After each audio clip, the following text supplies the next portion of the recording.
Here we go. Okay, Bob.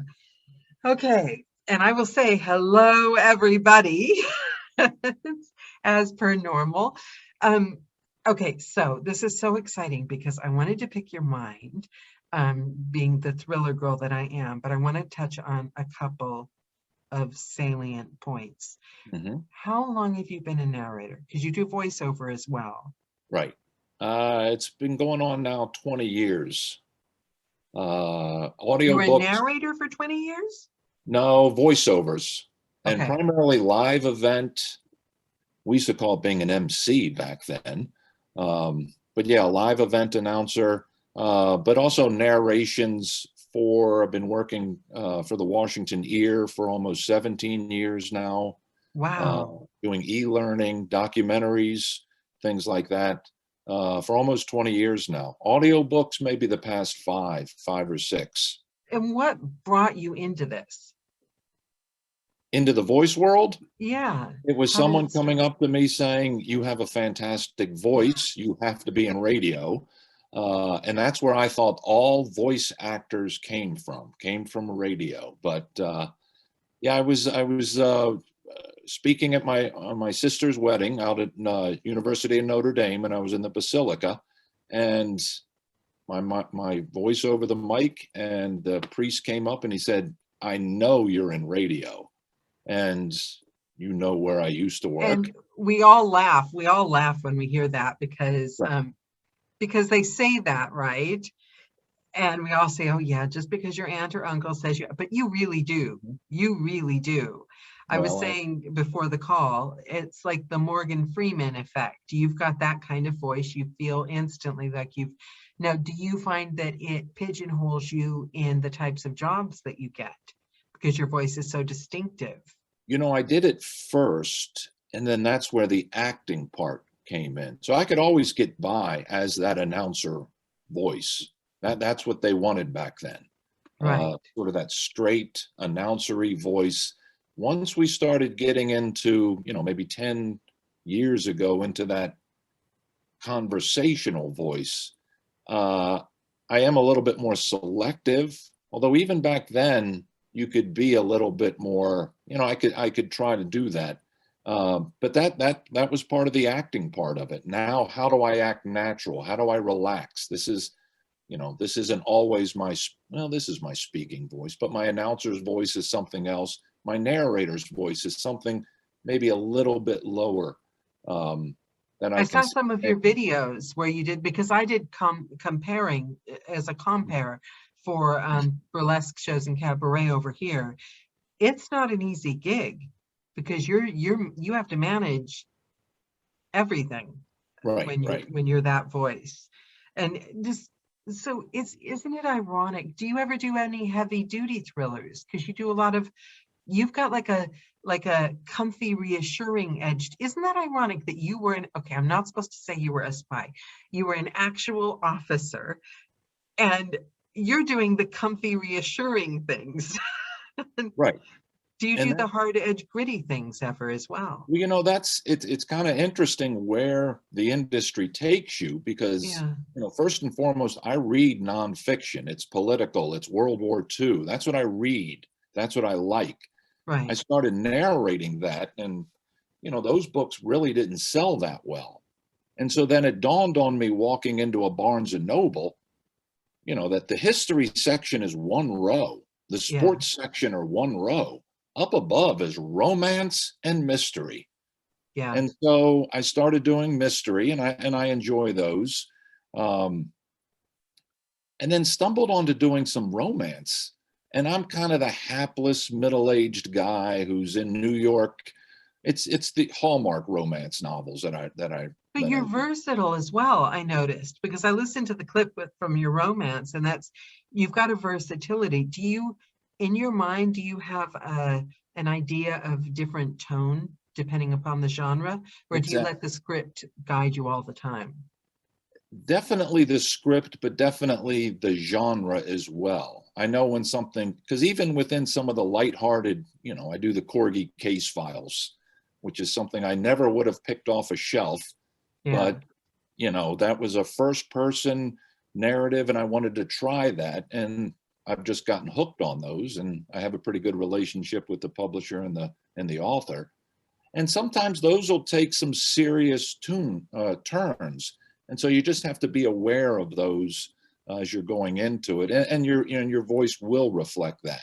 Because I know, I mean, I'm on my 11th book now for the Corgi Case File series. So I know when he's talking about his late wife, that's a different Zach is the main character. That's a different Zach than when he's talking to his friends and stuff. And you just have become personal. It's like they're old friends, aren't they? Repeat all of these characters. guys. Yeah. I mean, I think I'm prepping Corgi Case Files 11, the case of the great cranberry caper. Not any cranberry caper. This is the great one. It's a Thanksgiving book, so we hope to get it out by then. I like listening to them. You've got the kind of voice that, like, I hear your voice, I immediately want to go grab a cappuccino. Because it's that, but you don't even do it on purpose. You just... No, it just sort of, that's it right there. I did, one of my reviews is that my voice is so, I forget what they said, but it was so calming that they often fell asleep while listening to my audiobooks. And I was like, I'm not quite sure that's the desired effect, but thank you for listening. I don't listen to my reviews. I think there was one when I first started. This woman's voice is going to make me go on antidepressants. Mm-hmm. It's like, yeah, no more reviews for me, I think. So what about training? Bad ones, but what about training? How hard did you find the transition into audiobooks, especially with voiceover? Because they're very different fields. What did you do training wise? Really, the acting part came in. I mean, and that's where I know I first actually started in 2015, and I first met Sean Pratt. I met him at the Mid-Atlantic Voiceover Conference, and that's who really, he tells you about the different voices and all this and that. But it's that idea of acting. Now, I didn't have any acting chops at all in my background, none at all. And so this idea about getting comfortable with being someone else while at the same time focusing on the recording and all the other stuff. But it was the idea of getting comfortable with acting, making sure you're making the right choices in terms of who that person is, and really the thought process that goes through your mind. Who am I? Who am I talking to? And what's the situation now in the book? Because that will all influence how it is that you narrate. And I've taken a much more physical posture of narrating so that, when I'm Zach, I'm this guy. If I'm an old lady, I'll be an old lady. Yeah, it informs the voice, doesn't it? Right. That's part of the way. So if I have this deep voice, sometimes when I'm doing different characters, and specifically women, it's more of it's definitely a vocal change, but it's also a mindset. And hopefully by physically changing, hopefully that's changed the way I've said that narrative or whatever it is. I couldn't believe I didn't know this when I invited you on, because I just knew that you were on an APA social. I know your name, I know your reputation, which is sterling, and your voice is out of this world. But also you ran the room. I mean, you were the most interesting person there, and because I was talking about cicadas at the time. Yeah. Oh, I love that. But the thing is, finding out that you were in the CIA is like my dream guest, because the kind of books I like to do. But I promise I'm not going to make the whole call center around questions about that, because hello, Kat, hello, Kaylee. But the thing I'm wondering, did you ever do undercover work in your old job? What do you mean undercover? Were you like, I know you say you weren't a spy, but did you ever have to pretend to be someone else or anything? Because yes. Can you tell that you really did? Yes. Okay, I'm so excited about this. I know this is a bit immature of me, but you've got to understand, I lock myself in a closet and talk about murders and psychopaths every day. It's like my favorite thing on earth. And that's what you think of when you think of the CIA, murders and psychopaths. Is that what I'm hearing? No, I think of high-level spies that can like protect anyone in the world, and they like know everything technological, and everything is an acronym. Basically, that's what I think. I love the secrecy, and I grew up on watching too much James Bond. I used to watch those shows with my father when I was a little girl. So to me, it's the most glamorous. We used to travel and watch James Bond. I was named after a Bond girl. I mean, I'm like obsessed. So If I ever relayed my issues with engineering and recording myself and getting through punch and roll, you would know I'm not technologically advanced in any way, shape, or form. how did you get into the CIA? It was dumb luck, I'll say. So I'm in the DC area. So there's obviously a lot of recruiting for the federal government. Traffic in the DC area is horrible. We pride ourselves on being at least number one or number two, second only Los Angeles. And I was in a hurry to get somewhere, and I got stuck at a light, and I was like, and you're just sitting there. And there was a sign on the side of the road that just said, now hiring. They were having a career fair, CIA. And seriously, they just advertised it like now hiring CIA. just like that. And literally just pulled into the hotel, walked in, and that was that. I was at college at the time. I was at the University of Maryland, and I applied to be, I guess it was a driver, because at the time classified material wasn't done electronically. You had to actually physically carry it everywhere, from the Hill to the White House, back to the agency. And so that all had to be escorted. So I thought, all right, well, I'll do that. It got me when they heard I was a student, they were saying, well, you can't work during the day. How would you like to work during the night? I'm like, doing what? It was a security escort. So when cleaning crews and workmen come in to work on the building, they don't have a top secret clearance. So we would have to escort them. And quite honestly, I was working at Roy Rogers at the time, and I had to put my salary down. And I was making $2.17 an hour at Roy Rogers at the time. And so when the agency said, what do you want to, what's your salary range? I said $4 an hour.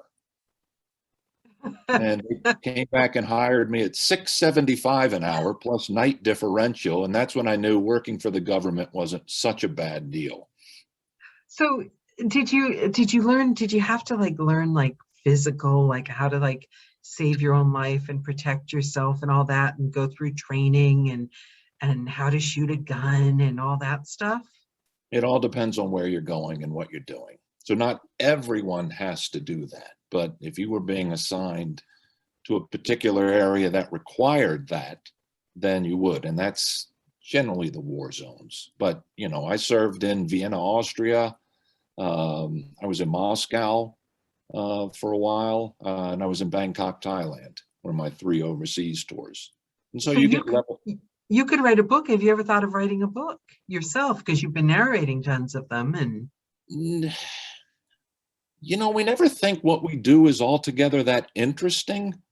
Oh my God, are you serious? And then in many cases, books have already been written about a lot of what we've done. And they've sold millions. Some have. Some, yeah, some. I mean, I'll read. I don't like to read fiction books about the agency because it is fictionalized, and like the James Bond stuff. A lot of that stuff has, except for Q has a lot to do with what was done in the agency. Oh, really? Okay, and I've never read that. See, but that's what I'm saying. If people like you, the real material, the real authentic guys wrote those books, preferably with strong female protagonists, needed a narrator. The best books it was a guy by the name of Jason Matthews wrote a series of books, fictionalized books, and those were the closest I've ever seen that represent the agency. Do you know what I've heard? James, I don't know why this came to mind. James Romick was telling me something, and I'd heard it in acting as well, and it's always stuck in my mind, that when you're narrating a suspenseful scene with, right at the moment, that, the high drama, high suspense moment, that people's first tendency is to speed up. Hmm. But in real life, in those moments, you're slowing down because everything you don't want them to miss that moment. And Hmm. everything goes at a snail's pace. It's like when you fall or have an accident, it feels like it takes 7 years for you to Right. fall. You know it's happening. You can't stop it. So I remember that now when I'm narrating, because in the lead up to those scenes, right? And I think that's what I'm so curious about, because with your background, because our lives inform our narration, and with your background, you've had actual experience. So you've got droves of things you can pull on, to inform your characters, to inform the moment.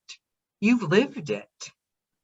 Do you do books with accents because you lived in Russia, et cetera, et cetera? Do you find those accents easy? I never find accents easy. In fact, I just finished up the Romanov Legacy Oh, um, by Marilyn Barron, and it's sort of a twist on the Romanovs, and it ends up with a happy story. Um, that was multiple Russian accents, from old oligarchs to 17-year-old girls who are thinking back to when they were whatever part of the story it was.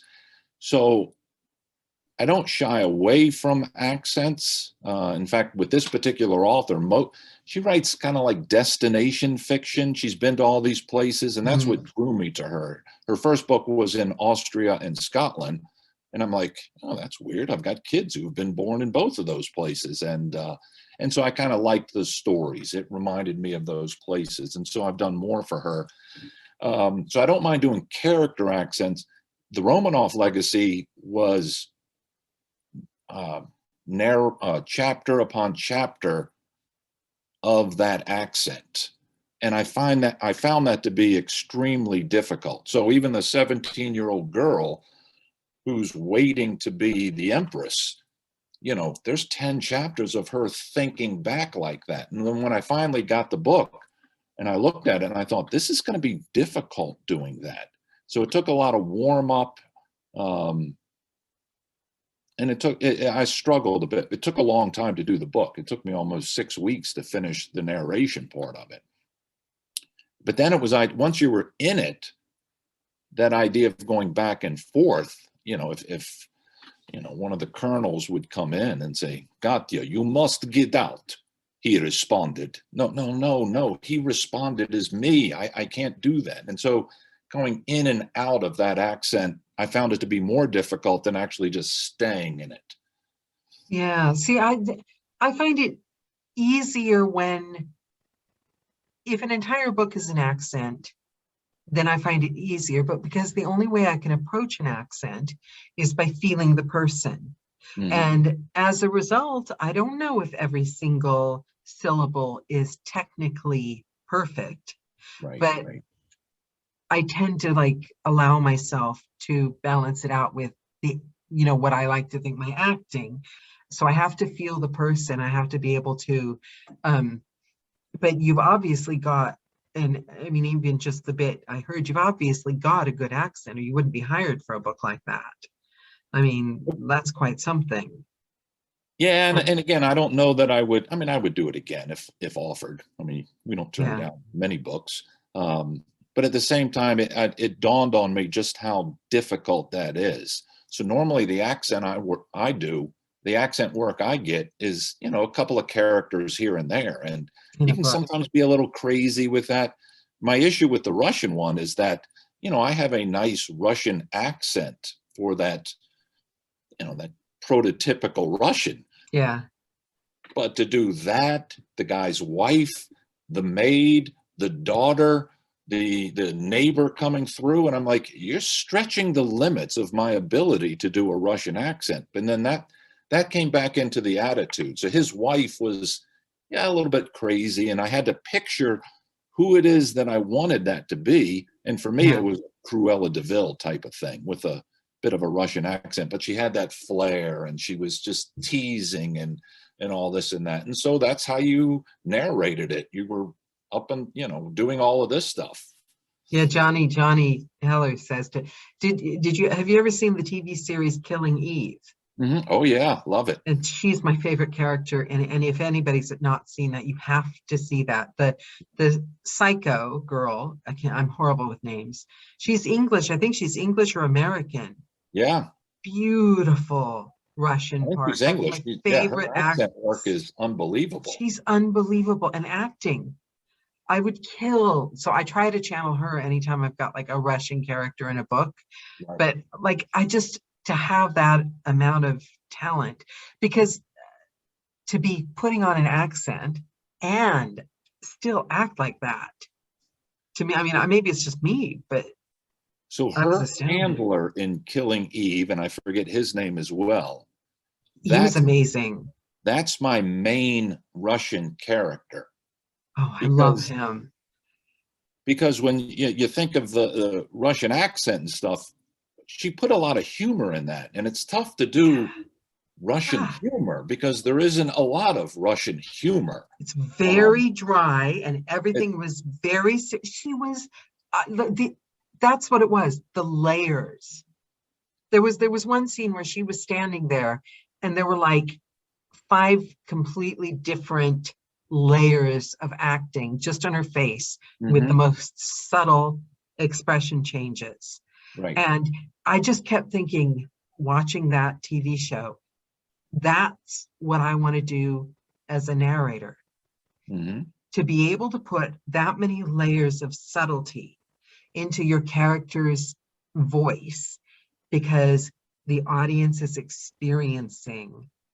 But I don't know if I could do it while putting on an accent as well. That was astounding to me. But it's interesting when you're relaxing watching Killing Eve that you're thinking, you know what, you're almost putting it in your mind that, there's a voice that I'd like to use, because in Killing Eve, he's serious, but he often has a smirk when he's trying to control her and can't. And then he'll have a throwaway line or whatever. And I'm like, that's who I'm going to pattern. The character in my book was Colonel Kinski, and he was the same one trying to bring this young empress up, who was going to take over the throne. But that's who I was thinking of. That's in my mind who that was. Yeah, you find the people that I love that, because who's that blonde guy? He always plays the lad about town. He went out with Kate Hudson. Blonde guy. He's got a very laid back kind of. He's my surfer beach bum guy.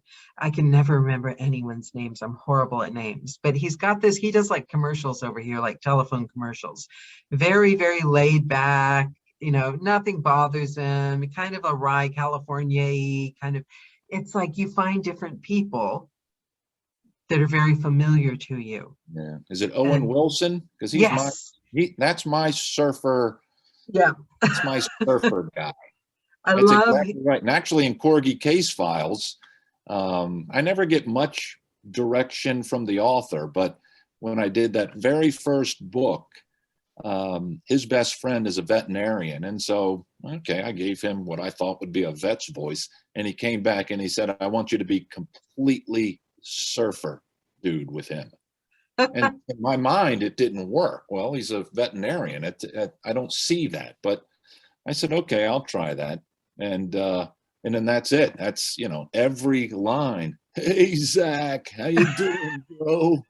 And, all right, if that's the way you want your vet to talk, but now that's been that character voice the whole time. But it is. I think those characters are the ones that live in your. There's a narrator. Well, she's an actress over here, famous, Penelope Keith, and she does the Agatha Raisin Files. And she is Agatha Raisin, to the point that when they tried to do a Sky sitcom, millions of pissed off fans, because they hired a Scottish girl that was on The Office, the blonde Scottish girl. I think she was on The Office. They hired her and she was too young, and she wasn't Penelope Keith, and she wasn't Agatha. And that's why I think why people don't like another narrator to do book 2 of a series or book 3 of a series. you fall in love with the people, and you make that and they want you to um yeah, the cat says, Wilson, I've got to do River Phoenix on this book I'm doing now. I can't imagine River Phoenix's voice. Was he surfer like, do you think? I don't know that River Phoenix was. River Oh, he could have Phoenix. been, no. Oh, Was he? Smooth. Smooth, yeah, Smooth, yeah. yeah. I love that. I mean, it's like we're artists and the world is our canvas, and all the TV I don't know, were you in the TV generation? Did you grow up watching? Yeah, 60s and 70s, yeah. yeah. I got a And great Mr. Ed voice. oh, and like late night TV and all the classics. I might be Right. biased, but TV was way better then. It's Looks like we enjoyed it, even if it was only in black and white. yeah, yeah, and you can remember falling in love with the characters. Mm-hmm. I just had a picture though. I used to have my sister stand over the TV, hold the aerial just right so I could get the picture right. And I'd make her stand there for like the whole movie. But somehow it still was better. You know what I mean? We've got big Right. screens now, we got everything, and somehow it was still better. But that's where the acting has, that's been, notwithstanding the technical side of it, which we all had to learn, it's been the acting side for me that I've had to learn and develop the most. And working with, numerous different coaches to try to bring that out. And again, I'm, the straight announcer. I said, give me an 8th grade Petri dish documentary and I'm on it. But if you Mhm. want me to vary much from that, I struggle doing that. And even today, it's difficult for me to do that. And for me It to, doesn't sound difficult though. You pull it off. I've listened to your demos. well, it is. I mean, but again, that's been through a lot of work and everything. But it's also the idea of picturing who I want to be and Yeah. then be that person. And I think as J. Michael Collins once told me when I was doing some voiceover work with him, don't be afraid to be an ass. No one's going to think you're an ass. They're just going to just go out there and do it because that's your fear is that, well, I don't want to be too crazy because people will think I'm an idiot.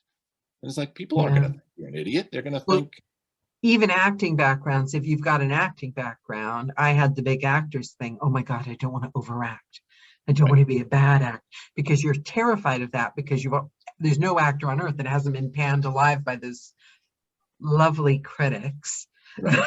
But the other thing is, it's a good point what you just said because I had to learn not to be afraid to sound ugly or Mm-hmm, stupid because some characters aren't nice people and I can't make them caricatures. right. So I'm not always going to sound pretty or nice. I might Mm-hmm, sound dumb. You right.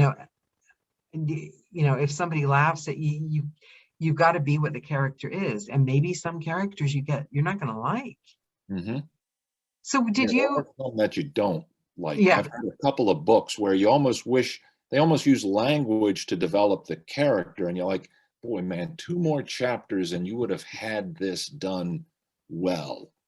Uh, yeah, but yeah, they're nasty people, and you just have to do it as that. yeah. Yeah, and ironically, I like most of my characters, and most of the books I do start off with somebody being brutally murdered, but still I can find something. But so I'm curious, do you consider yourself, having made the transition, what was it like? Because I know what it was like moving from a corporate job because the job you were in, I mean, working for the CIA, that's the kind of job where you have like massive amount. eh, I mean, maybe I'm wrong, but it becomes your identity, doesn't it? That's like a big deal working in a career like that most of your life. How hard of a transition was that? And what did you have to learn? What lessons did you have to learn? Um, I think that it could is, help it is, narrators because a lot of us came from other careers and a lot of people are starting and it's hard. it is your identity. Yeah. I had joined when I was, 20 years old, so it's all I had ever done. And quite frankly, there's a predominant number of people once they leave who go right back in. We call them green badgers. They're contractors, and that's all they do. Their whole life is that. And some people do it because they love it. Some people do it because of the money. Some people do it because they don't have anything else to do. When I used to give speeches at the agency, specifically to people who are getting ready to retire, it's, what are you going to do? And it's the idea, well, I don't know. I'm going to sleep. I'm going to do this. I'm going to do that. But none of I it hear is, people commit suicide when they retire a lot of the time, or well, they I have never heart said that, attacks, but or yeah, you're right. yeah, It from just becomes corporate jobs. abject loneliness Yeah, with, this isn't who you are anymore. When you go into the, yeah, the front entrance of the agency, you know who you are. yeah. And And when you retire, you've got a lack of purpose, don't you? a lot of people lose that identity. Yeah. And for me, I had started the voiceover business probably the last 10 years I was in the agency. Okay. Okay. So you already had developed. So I had a transit. I mean, I left the agency when I was 52 years old, Okay. retired full benefits. So I had it a little bit easier than some, easier and some getting into the voiceover world. People leaving the agency, some told me, why are you doing something that you're not going to make any money? So that becomes that self-worth. If you're not Yeah. making money, you're not doing anything purposeful. I had that from a corporate job. Like they were like, oh, so you're going to become a loser. Right. If you, because the whole sole purpose of their life was how much money they make, and if they're going to up one another on the over the next person, Right. the person That's next to them. exactly right. And looking back on that, don't you look back on that now that you're a narrator and like you wake up to like, I hate I get a little sick of the cliche doing a job we love, but the thought of like, oh my God, I've got to make myself a better person. I'm going to become more productive. Oh my God, I'm going to learn to do this. Every day there's something I'm like, really need to improve and I want to learn and I want to do. Mhm. Looking back on that whole making money thing, it's patently ridiculous. Right. Right.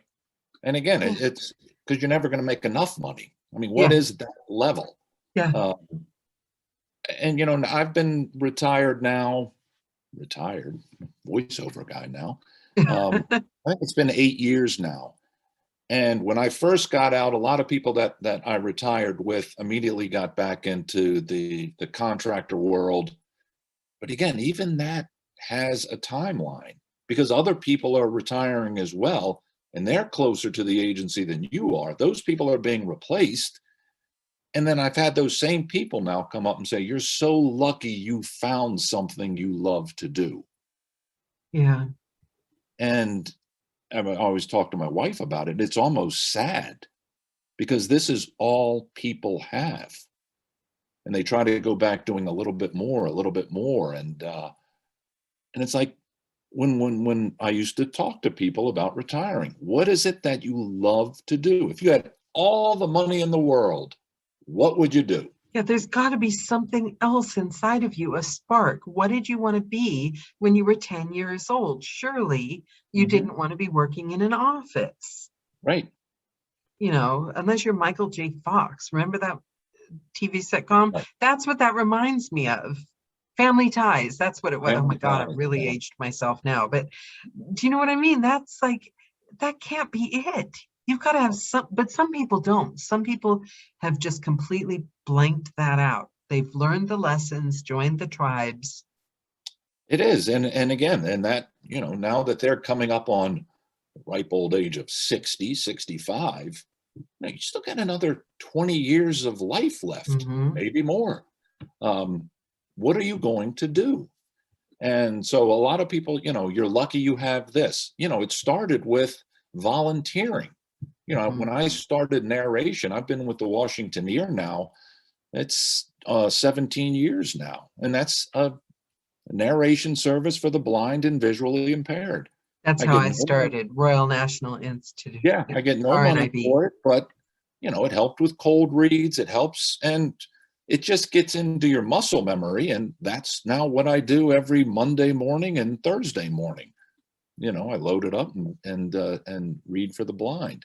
But Do it you do helped. books for them? You do full audiobooks for them? I don't. I'll sell audiobooks to them because Okay. when we go to talk to senior living centers and some of their groups and everything, they're wildly interested about audiobooks uh, and the Washingtoneer, but it's also more of a discussion about how technology continues to help improve the lives of the blind and visually impaired.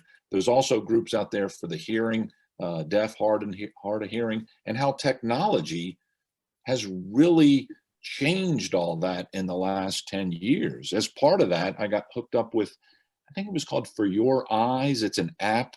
So if a blind I've heard of person's, it. I think it was called For Your Eyes. But if a blind person's having difficult seeing something, they'll ring you, put their video on, and then I'll tell them what it is that they're doing. Oh, that's lovely. And a lot of it's just routine, trying to choose a can of apples or a can of peaches or whatever. And I don't know how they manage all this stuff without this, but I think they keep everything in line or whatever. I don't know, but I think, I mean, it's just a weird thing. even just these days, do you know what I've noticed they do in movies now and TV shows? Maybe they don't do it in America so much. They do. It was an American movie I was watching. They text. They text Mm-hmm. fast. And the phone is like down there. And then it's gone. And I'm supposed to know what's going on. And I'm like, hold on. I'm not like 16 years old. I'd have to get up to the TV, like Right. pause you. But it makes you feel, even just that makes you feel like you're not able to manage. Mm-hmm. So and I almost lost my sight. I think I had like 85% because I had a health thing a few years ago. And I remember not being able to, I couldn't see anything. That's why I started listening to audiobooks. Right. And you think that like it takes like a good mindset to like wake up and do the things you want to do like on a normal day. Add something like that and it astounds me. Mm-hmm. People with disabilities and other things that are making life harder, and they are excelling and going over and above and beyond. Whereas I'm sitting there watching a TV complaining because I can't see the text. Right. Yeah, You a couple know, of these events that I go to, and it's like, oh, we have Bob Johnson, audiobook narrators here representing the Washingtoneer. But first, let's go around the room and introduce ourselves.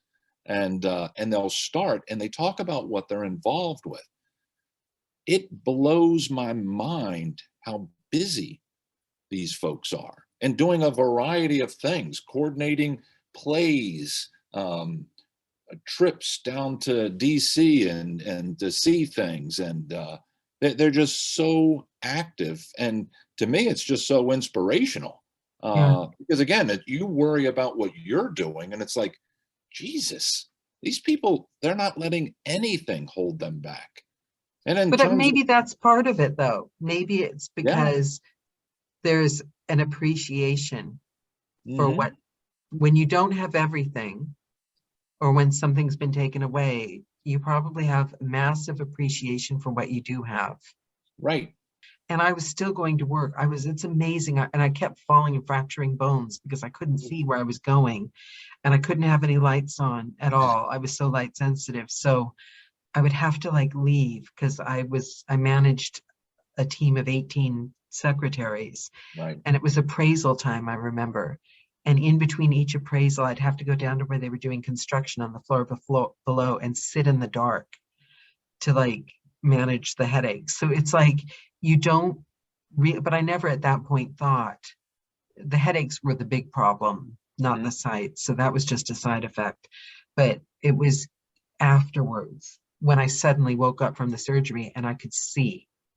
It's when right, you appreciate how bad, because sometimes these things are gradual mm-hmm, yeah, and very much you so. really develop an appreciation. But then the problem is, how long do you hold on to that appreciation? I think like if we had a health scare, I mean, please, I hope none of us do, but if we had, I get very superstitious from an Italian family, right? Right. Long line of superstition We all here. just touched wood right here. Yeah, don't put it out to the universe.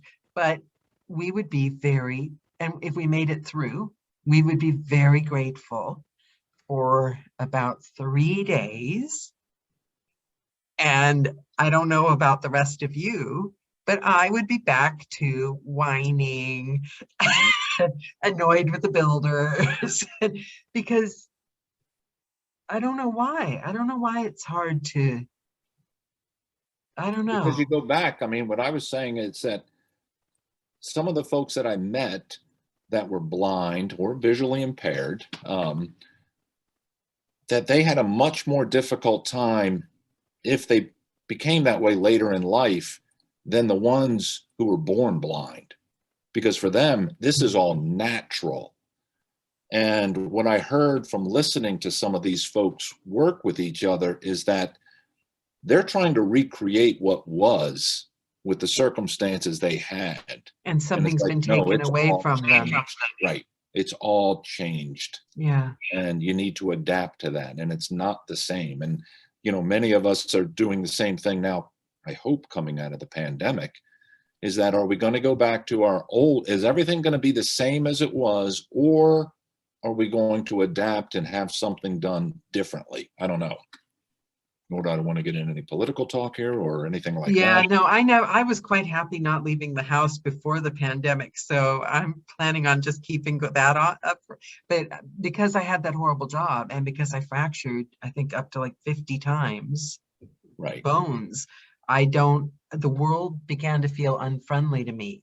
So I had a bad experience. So your friends at your job, before they were made retired, it was maybe an okay job, Mm-hmm. because my experience was so horrible that, like, that's why I'm still a narrator. Right. Because I don't know, I had Sean Pratt as my first coach. And Sean basically said a lot of narrators are very talented, but talent isn't what makes it stick. It's who can hang on. Some of them just can't hang on. It's, you know, the trifecta of money, stamina, and then keeping faith in yourself. Mm-hmm. Because having a dream just isn't enough. You did it the smart way. You did it when you didn't need it. You had something else. So I do you can't feel that imagine way? some of these young people who go cold turkey and say, I'm a professional voice actor and I don't have another job. And I'm like, oh, Yeah. I mean, that's got to be tough. And I see it in the audiobook world where, you know, I've seen other shows that you've done or programs that you've done, and this idea of comparing yourself. You know, I'm not a book a week guy. There's no way I could maintain that. You know, I'm a book maybe every 3 weeks. And if I do a book a month, I'm good with that. But again, Yeah. I get why people do that. And that's all they do. You know, for me, I like the different nuances of everything. I like the voiceover world. I like e-learning. I like documentaries. I like live event announcing. Live event announcing is a 7-hour thing a day. Yeah. Right.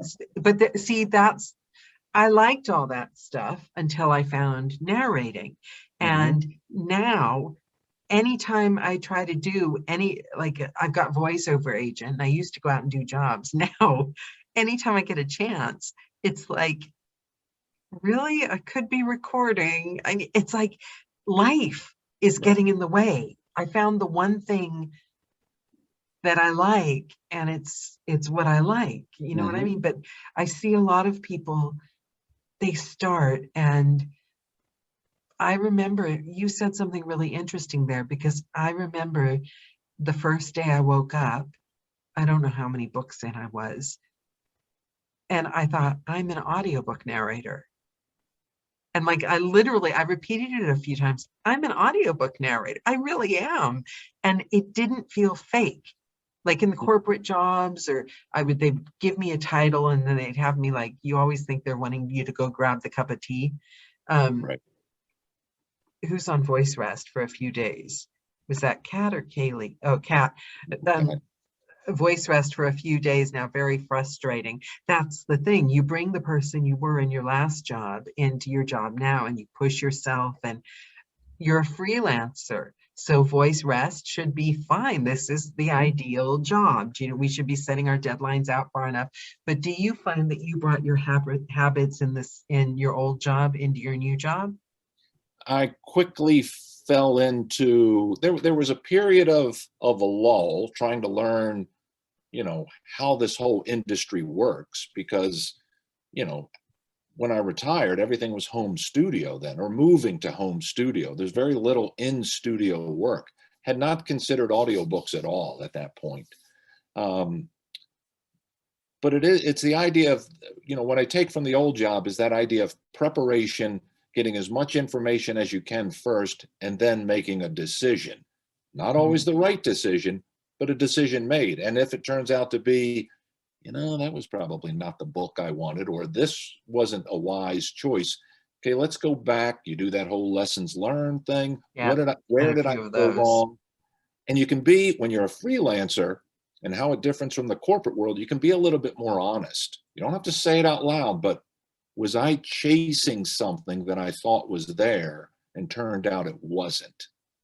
And then sometimes that answer is yes. Sometimes it's, well, it just didn't work out. But for the most part, it is that idea of trying to figure out who you are. And for me, it's how do you know if you're being successful? So if it's just booking, well, we can book anywhere on a whole Yeah. host of things. How do you know if you're successful? And I And did. defining it for yourself, because if you don't ever define it for yourself, other people are going to define it for you, and you But will we never all run win. into that. Pre-pandemic, it was how Yeah. can I make six figures doing what I do? Yeah. And 2017, 18, 19 were pretty daggone good years. But I was getting up at 5:30, 5 in the morning, 5:30. And with public address announcing, I wasn't getting home till 11:30. And then I did that for a couple of years and was exhausted. Pandemic hit, and I'm like, you mean I don't have to go? I don't have to do anything? A lot of work for me fell off the table. There was no public address. I was doing promos for Broadway. All of that stopped. But And what as about marketing? Because you have a presence in the online world, in this audiobook world. But then when I went to do your video and everything, I mean, you don't like aggressively market yourself, but everyone knows who you are. Your reputation precedes you. So what magic trick did you find? Or is it just I being an don't know all that around it's any likable magic. person? I'm always self-conscious that I don't market enough. I normally don't post any work, any voiceover work that I get. I normally do not put that on social media, for a variety of reasons. Primarily, if I've had a number of folks that are uncomfortable with that I'm working with, and I don't even bring it up now unless they do. So Yeah, I voiceover is touchy that way. You have to be really careful. yeah, when I was doing the promos for they were specific. We had to have a meeting. This is what you won't do. Like, all Yeah. right, I'm 60 years old. Telling me not to post on social media is not going to be an issue. But that was a big deal. I mean, that, you'd want to say, hey, look what I just booked. It's a national camp that went on for years. But you can't do that. You can share it in some ways, but so it is that idea of just trying to figure out what it is that you need to do. Working with Sean, I think when he was on a few weeks ago, I think I saw, that idea he's got to push people. I thought he was going to mention my name. Have you done this yet? And it's like, no. And it's like, well, why aren't you? And I said, I just don't think it's interesting. It He said, wasn't, I bet like thousands of his students were sitting there going, oh, wait, he meant me. the same thing is that you're Yeah. just worried about it. And so I have gotten a little bit more comfortable about posting things. I do goofy things on Facebook about my running through the Glades series, and that's just a voice in my head But that then when I'm how do you make so many friends? Do you just like people, or is it because you go to a lot of live events, or? it's definitely a lot of live events that I get on the sports side.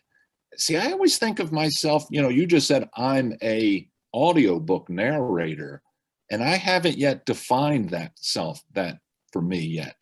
So I'm probably much more active in the public address announcer group, where I have well over 1,000 events under my Oh, belt, wow. Yeah. which a lot of people don't have. I mean, this is like having 1,000 books out there. It's a coveted gig, that. It's coveted. Believe Yeah, me, not a that's lot a of, lot. and so it's you get that. So am I a public address in it? Am I a voiceover? I was always a voice actor, voiceover artist, and now I've talked to a couple other folks that I tend to trend now towards audiobooks. You're an That's what I audiobook love narrator. doing. I've listened And to your demos, Bob. You're an audiobook narrator. yeah, I just love that. The commercial stuff is a little too serious for me. Christ, it's a 30-second commercial. Let's just get on with it, all right? You just got to do it over and over and over and over. But it's just e-learning I enjoy as well. That's the first thing I did. I like long form narration. So if it's an hour-long documentary, that's what I want to do. And that's what I enjoy doing. And so I have some BO agents as well. And, if they come through with some auditions, I'll do that and I'll book some. But, there's a small wheelhouse for me of what I can get. I'm not going to be that millennial guy. I don't try to get that. I am the 55 and over. That's about it for me. I can be a crotchety old man. I'll do whatever you want, but I'm not going to trend the other way. And so if you need me for that, here I am. But if not, I'm back in the booth and I'm narrating a book.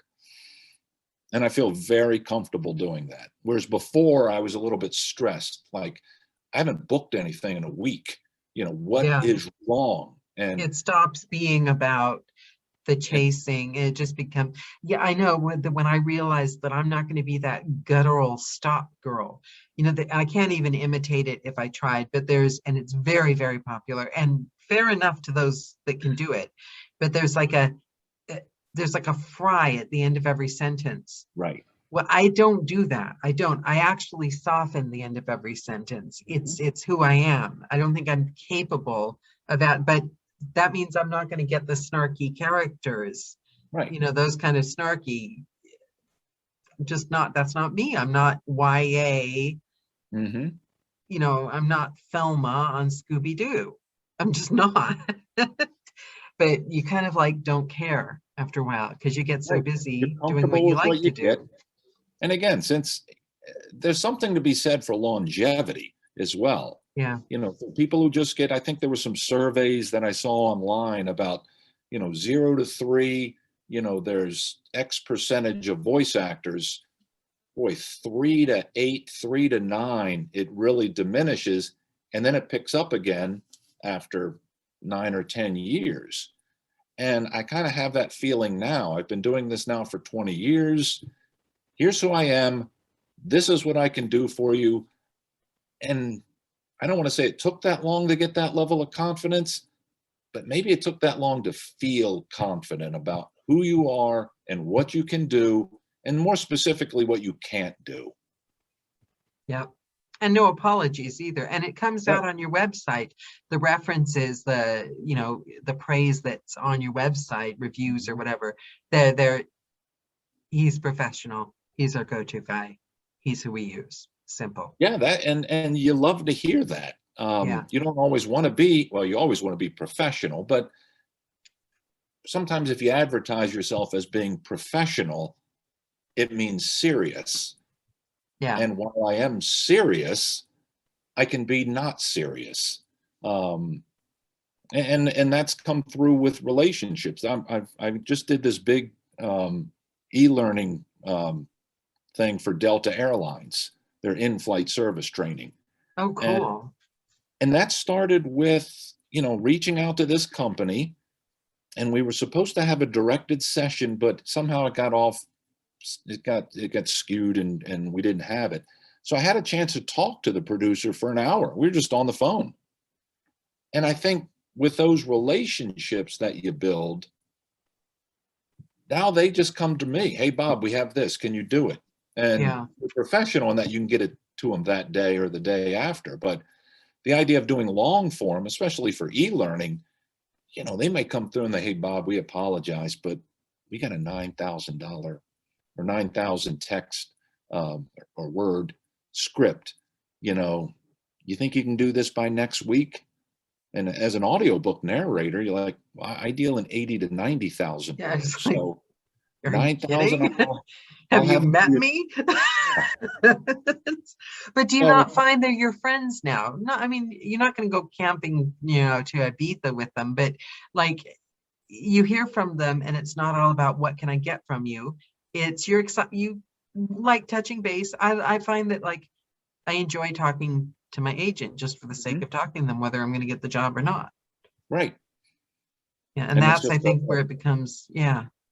yeah, I just did, I had to send off an invoice recently. That was today. And, you know, it was like, here's my invoice. And now here's, you know, so I didn't get it to you last week, but I had the storm through here when bailing out my daughter's basement. And then he comes back, yeah, we did this, we did that. And you're just talking. And the invoice is in there. Hopefully, you didn't forget about the invoice, but you can keep it. It's professional, but it's personal as well, Yeah. and you like Yeah. that, Yeah, I do. Yeah, I love that.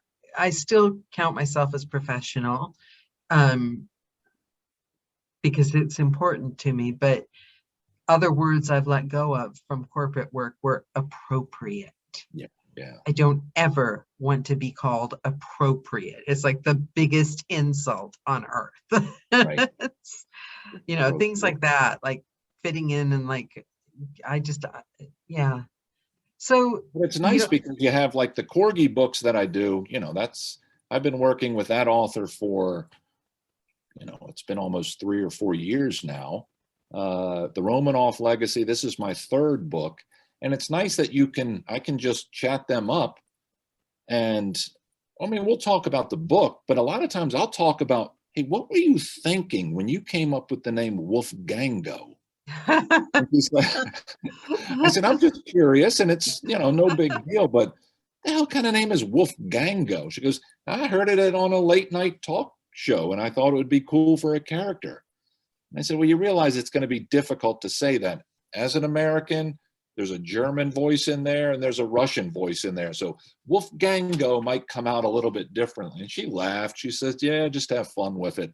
But it's funny that if you can reach out to an author and you know, just have a conversation like that, because I'm always amazed at how well they weave stories together, especially if they're well written. And I've been fortunate to work with authors who write well and they're interesting stories. But and the you core, become friends. I love my writers. Like, I right, just think they're, because we're starting off from such a level of, I have so much respect for right, somebody that can stare at a blank page and say, right, I'm going to make a living doing this. I mean, that would terrify me. right. Um, I just like Well, amazed that they do it and they do it so well. that's what I was saying about these corgi books. And they got, you know, cozy mystery names, the case of the dysfunctional daredevils or the case of the abandoned bones. And you know, it's a two corgis that solve mysteries. But underlying, when he creates the mysteries, it's based on something completely different. It's some historical, you know, um, the ostentatious otters. And you know, I get this and I'm like, all right, what could this be about? And it's about shipwrecks and, you know, people trying to rob these abandoned ships that are out there. And the otters are using the gold coins to open up their clams and to eat. And the corgis discover that. I hope I didn't ruin that for anybody who's going to It get that. seems so organic, though. The way Right, you've approached everything, the way I'm going to do voiceover because it feels good. I'm going to do announcing because it feels good. It's like almost like every single move you make, I'm going to kind of check in with myself. What would I like to do? And there's no angst. Did you not have any angst when Uh, you there's just some seem to kind of just, I'm going to do the next thing? And there's angst in what you could be doing. So fortunately, I have a very supportive wife who lets me, I won't say let because that sounds, but lets me the freedom to do this when in fact, I probably could have made a ton of money being a contractor. Hmm. Uh, you know, right out the bat, they're offering $150 an hour. All you got to do is sit here and consult. And I said, but I hate this. And they didn't Yeah. listen to me when I was an employee. Why are they going to listen to me as a contractor? Because that's the way the government works. I'll just cut right to the chase. But it didn't matter to me. I didn't want to do that. And fortunately, we're in a position where I didn't have to do that. And I could pursue my hobby, as most of my family and friends call this. Oh, he's got a good voiceover Oh, hobby. that gets on my, well, I won't I say do kind that. of react a little bit. I mean, I'll let it go, but I do react a bit because it's more than a hobby. I mean, it's I get that when there's noise and I dare, because you're not supposed to oh, you can't complain about noise to fellow narrators because obviously you don't have the bespoke booth that hangs from the center of the ceiling with gold platelets covering everything because no noise on earth should get through. I've heard And you say that before. yeah, I've had fiber optics drilling against my wall, right? Yeah, Shaking the building. Some noise gets through, guys. yeah, But you can't complain to fellow narrators, but you can't complain to civilians, I like to call them, non-narrators, because they don't get what the problem is. right, Just don't right. do it today. It's my job. It's a real job. It's I have a booth, and they all call it a soundproof booth. And I keep telling it's sound dampening. I'm like, what's the Yes. difference? And I'm like, I'm not getting into it. And so when I'm in there, I'll turn the AC off. And they're like, why? You have a soundproof booth. I said, I don't. Noise Don't gets through. understand. They don't And understand. and there's a wood, I'm in the basement, but our first floor is all wooden. So I said, when the dog walks across it, I can hear her all the way through. But it's Somebody, also the idea. I mean, those people that come in and say, well, why don't you, I've got a very quiet, we live on, a wooded lot. There's really nothing around here. It's quiet. I don't need the what is it, the studio bricks, double walled whisper room. Most of the time this is fine. But when it's not, it's not. then I stand on the front porch and I'm like, people, Yeah, can we just, I'm ready to murder people why because are you cutting the grass? we lived in a quiet place and now the whole world seems to want to move here. And they're like, Kat said, my husband said, just do it when you're better. I've got to, but that's the thing. It's people don't understand and it becomes infuriating because you get that nobody understands what you do. You do get it, Right. but they really don't understand. And you're like, you're out of patience, you're tired, you've been recording late at night, and you have to be joyful and Right. calm. And there's I'd nothing like like to that see time them going do it. up to the booth and like, hey, quiet. And then going back down and like, okay, now here I am. Then Yeah. we went walking. Do you Um, look at your old job ever? I remember I can look back at my old job, but I remember I used to think I was really busy. I used to think I was like so on top of it and really busy. Oh my God, the amount of time I must have wasted, the amount of like in between things and coffee breaks I took and long lunches that like as a freelancer, you would never, like every 5 minutes you need. what's It's that it thing? I left my 9 to 5 job to become a freelancer, and now I work around the clock. yeah, yeah. Um, You're no, my always old on. job, I mean, because it's classified, we couldn't take anything home with us. So you got to work, you did your job. If it took 12 hours and we were normally 12 hours on, 10 to 12 hours, and then you left.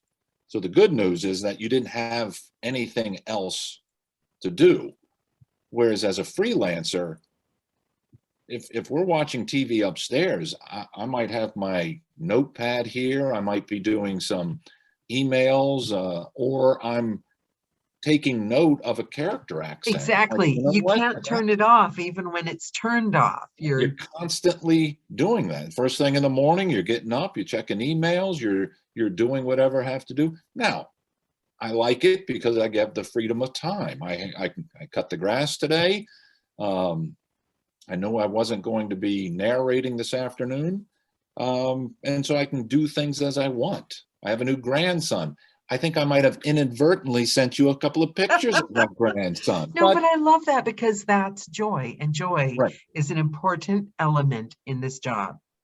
right. And congratulations. Yeah. I said don't pay But it attention to the is. I mean, comments, we but all race over there to see Ian, or when Ian comes over here, and it'll be the middle of the day. And if I'm recording, and they all know because I'll walk to the stairs and look up, and they're like, "Were you recording?" You don't have to whisper anymore.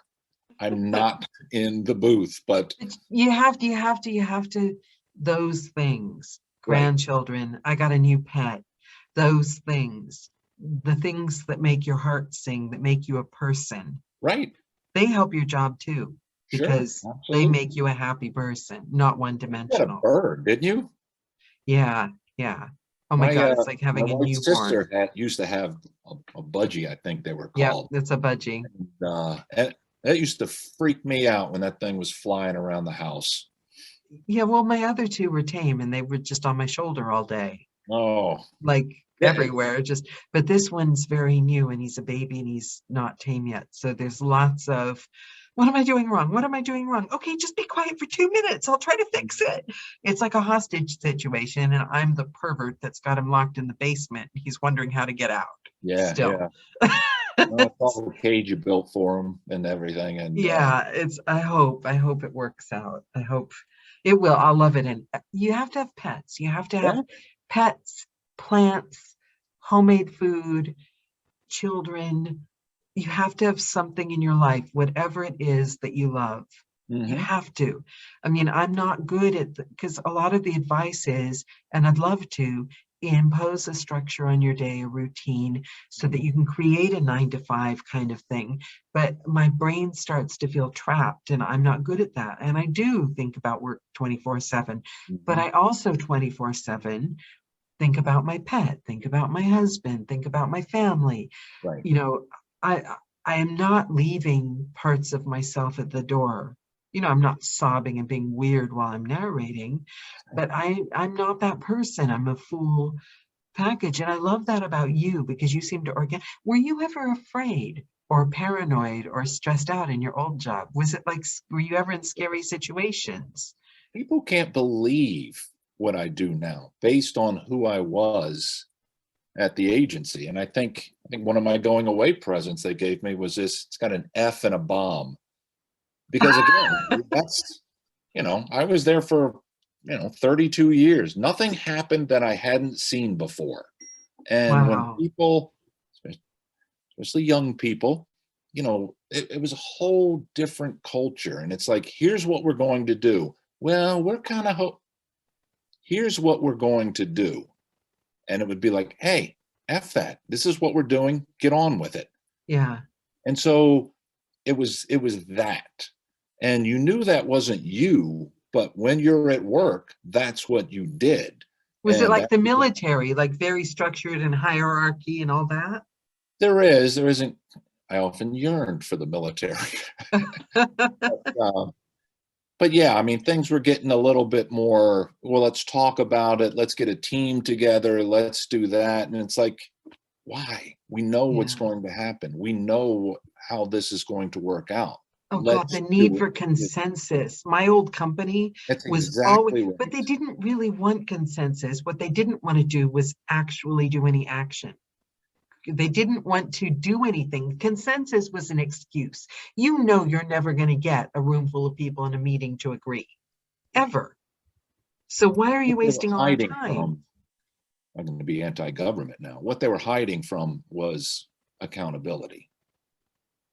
Oh, And it wasn't me that made the decision. It was right. a bunch of people. So if changes were made, people like me, this is the way we're doing it. And if anyone has a problem with it, they can talk to me. And if it goes horribly wrong, it's on me.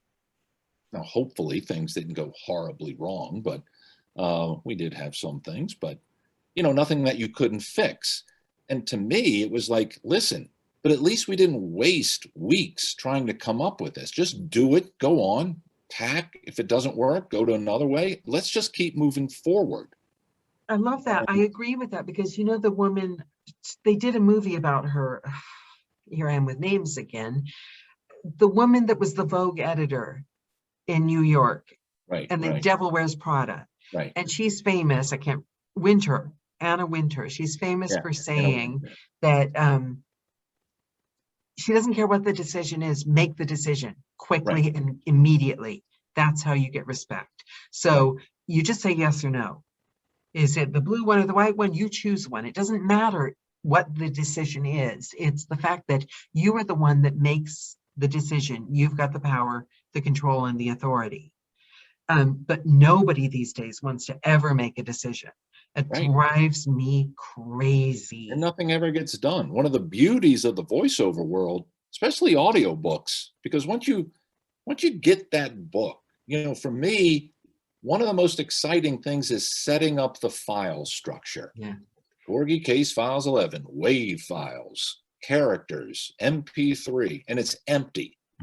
Yeah. And then at the end, it's all loaded, submitted, hit I'm done, we're done, and then you're on to the next one. It's finished. It has a start, a finish, and you're done and you're on to the next one.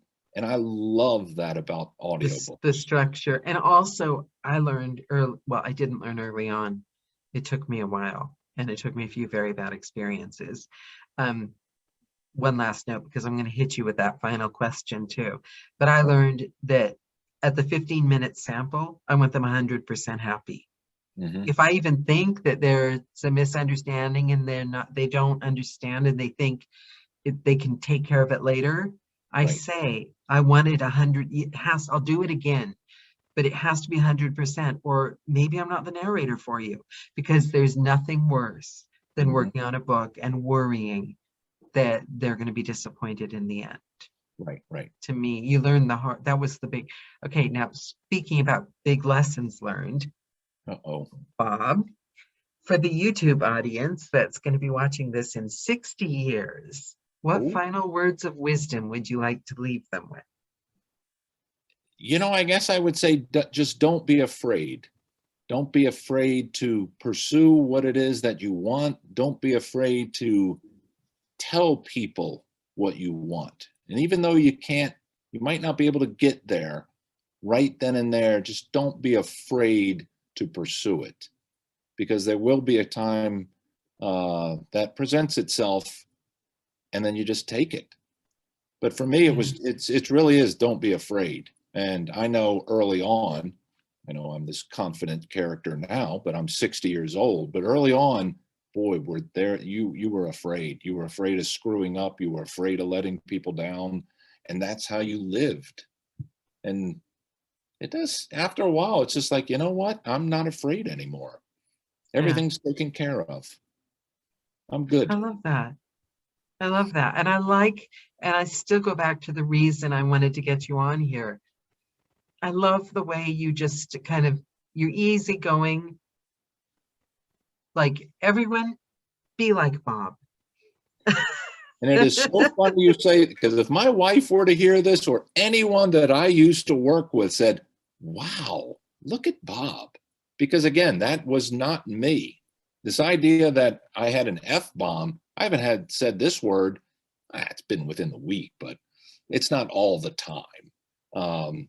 But you were always growing into, you always knew you started the voice work while you were still that other guy. Mm-hmm. You always knew who you were. You just got there eventually. It is. And then I think, my wife and I have said that, after a while, you settle into who you are. And maybe it's because I'm 60 years old. There's not another opportunity for me to change. You start doing the math. Oh. You start thinking, now how many years do I have left?